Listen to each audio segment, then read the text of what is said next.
Okay, we're going to do page 9 of the synchronization notes. But before we do that, and it's a handout, I just wanted to show you the SimSys RTOS 2 documentation. And you can see here the URL for that. I just get there by Googling SimSys RTOS 2, and that's the first hit. Okay, so the documentation, I've never read this first page. Let me show you what I read. I go to the reference section, and then I go to the SimSys RTOS API version 2 section, and there it's got the documentation broken down into various categories. We're going to be looking at semaphores today, counting semaphores, which is what we've used so far in our examples, and also mutexes. So they have a special mutex type just for that. So let's look at the semaphore documentation. And you can see here we've got OS semaphore new. So let's go to that. And it's right near the top here. It takes 3 parameters, so a max count. So maybe you want to cap it at 5 or 10 or something like that. That might actually be useful for lab 4 this term. And the initial count, which is usually 0, but sometimes it could be 1 or something different. And an optional attribute. You just pass in null if you want the default attributes. And it returns, we can see the return value here, either a semaphore ID for the semaphore or null if there was an error. And then the 2 key functions that we're going to be using are semaphore. Instead of calling it wait, they call it acquire. But you give it the ID and you give it a timeout, which is the number of ticks you want to wait before you give up on acquiring it. So 0, it won't wait at all, it'll just see if it's available. Or you can use OS wait forever, and that's typically what you're going to use. A blocking semaphore acquire, that's not going to time out. And you can see there's a number of return values down there, and we are going to be looking at those in a code example. And then the, I guess it's partner, is the semaphore release, and it just takes the semaphore ID and returns a status.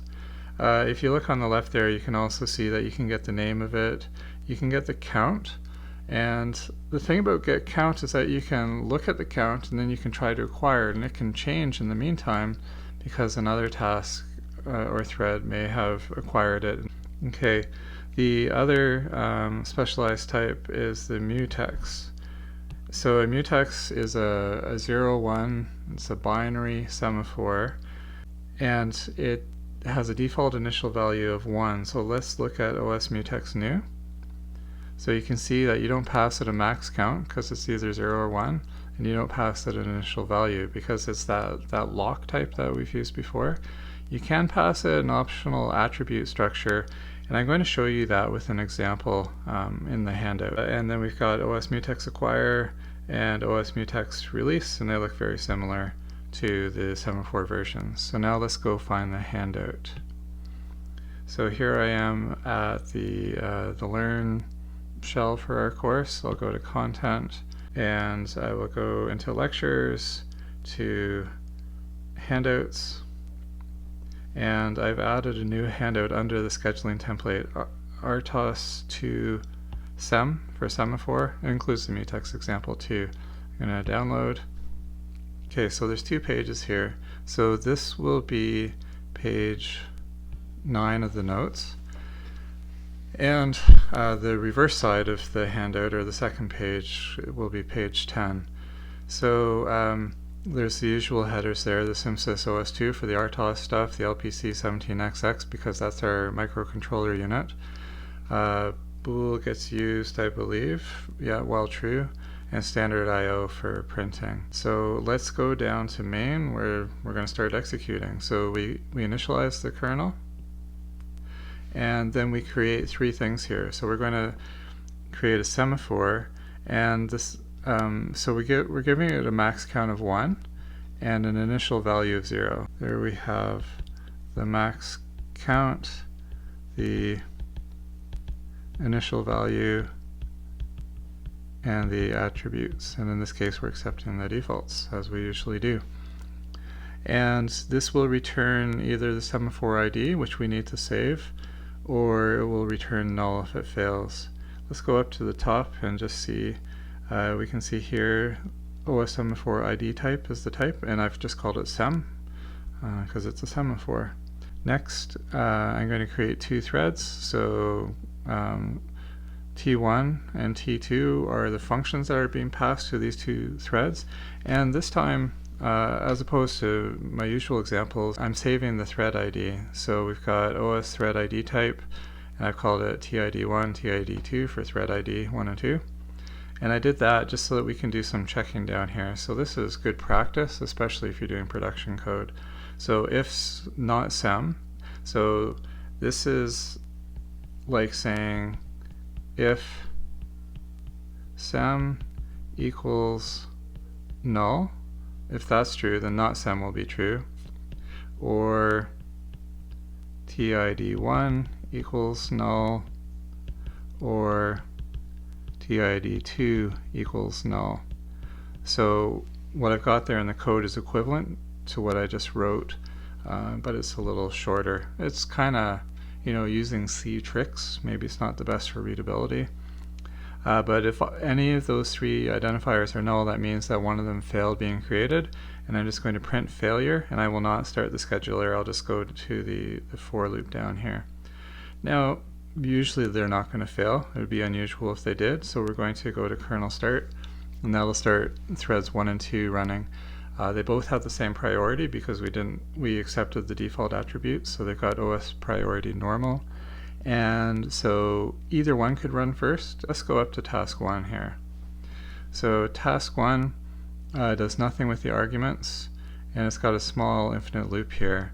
So it does a delay, and I used get tick frequency 10.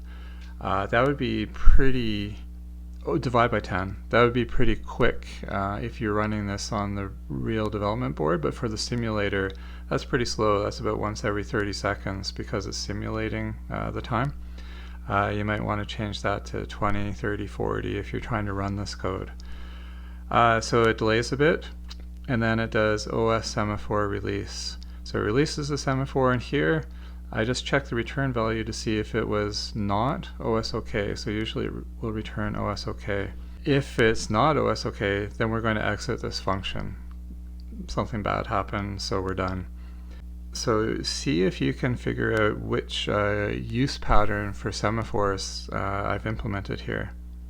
So down here, thread 2 or task 2, again, ignores the arguments, has an infinite loop, and we have the OS semaphore acquire here. So we're waiting on the semaphore. I'm using OS wait forever. So first pass it the semaphore ID, wait forever. So we're going to wait until we actually acquire it. And most of the time, so I did a switch on the return values, and these are all the possible return values for this function according to the documentation.